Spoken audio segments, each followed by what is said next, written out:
Background music వచ్చినప్పుడు cinema చాలా బాగా ఎలివేట్ అవుతుంది. అలాగే ఇది యాక్షన్ మూవీ కాదు, చైతన్య గారిని యాక్షన్ ఫైటింగ్స్తో లేపడానికి.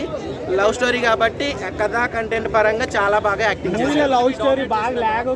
ఎక్కడ చేయలేదు బ్రో, అలా చేసినట్టు ఏం లేదు. ల్యాగ్ అనేది ఏం లేదు బ్రో. ఇప్పుడు స్టోరీ ఎక్స్ప్లెయిన్ చేయలేదు. ఇప్పుడు పుష్ప ఉంది, ఫస్ట్ టైం పార్ట్స్ కట్ చేసినప్పుడు సినిమా అర్థం కాలేదు.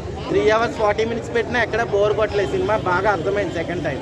సో అలాగే ఈ సినిమాలో ఎక్కడ ల్యాగ్ అనేది లేదు. ఓన్లీ లాస్ట్ బార్డర్ సీన్స్ దగ్గర కొంచెం సినిమాటిక్ ఎక్స్పీరియన్స్ ఉంటుంది. రివ్యూస్ ఏమన్నా పేర్లు పెట్టాలి సినిమాకి ప్లస్ మైనస్ చెప్పడానికి ఇది కథ క్రియేట్ చేసిన కథ కాదు, రియల్ లైఫ్ స్టోరీ. దాన్ని కొంచెం సినిమాటిక్ యూనివర్స్లో క్రియేట్ చేశారు. సాంగ్స్ అండ్ ఇంకా శివరాత్రి వస్తుంది, అప్పటి వరకు మూవీ థియేటర్లో ఉంటుంది. అప్పుడు ఆయన పాకిస్తాన్ అయినప్పుడు వైఎస్ జగన్ గారు ఆయన రిలీజ్ చేయించి హెల్ప్ చేశారు సీఎంగా. అప్పుడు అదేమీ చూపించలేదు.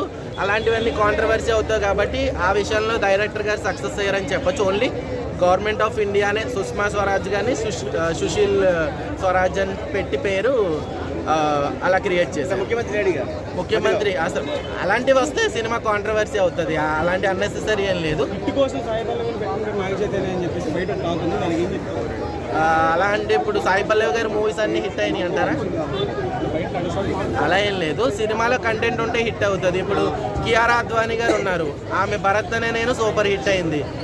మన రామ్ చరణ్ గారిది మొన్న వచ్చిన గేమ్ చేంజర్ యావరేజ్గా నిలిచింది. దానికి ముందు వినయ విజయరామ అటర్ ఫ్లాప్గా నిలిచింది. హీరోయిన్ బట్టి, హీరో బట్టి కాదు, కథ బట్టి, కంటెంట్ బట్టి సినిమా హిట్ అవుతుంది. పుష్ప సూపర్ హిట్ అయ్యిందంటే సినిమాలో కంటెంట్ ఉంది. అలాగే సినిమా పుష్ప 100 కోట్ల సినిమా, 200 కోట్ల సినిమా కాబట్టి హిట్ అయింది అనవచ్చు. మరి కలర్ ఫోటో 10 కోట్లు 20 కోట్ల సినిమానే, అది హిట్ అయ్యి 30 కోట్లు కలెక్ట్ చేసింది కూడా ఉంది. సినిమాలో కంటెంట్ ఉంటే జనం ఆదరిస్తారు. సినిమాలో కంటెంట్ లేకపోతే సినిమా పోతుంది. అది ఎంత మెగాస్టార్ అయినా, సూపర్ స్టార్ అయినా, సల్మాన్ ఖాన్ అయినా, సినిమాలో కంటెంట్ లేకపోతే ఫ్లాప్ అయిపోతుంది. ఓవరాల్ ఇది హిట్ ఏనా? Super hit. నాగ చైతన్య గారికి కెరియర్ లో బెస్ట్ హిట్. అవుట్ ఆఫ్ 5 4 ఇవ్వచ్చు రేటింగ్. చాలా బాగుంది.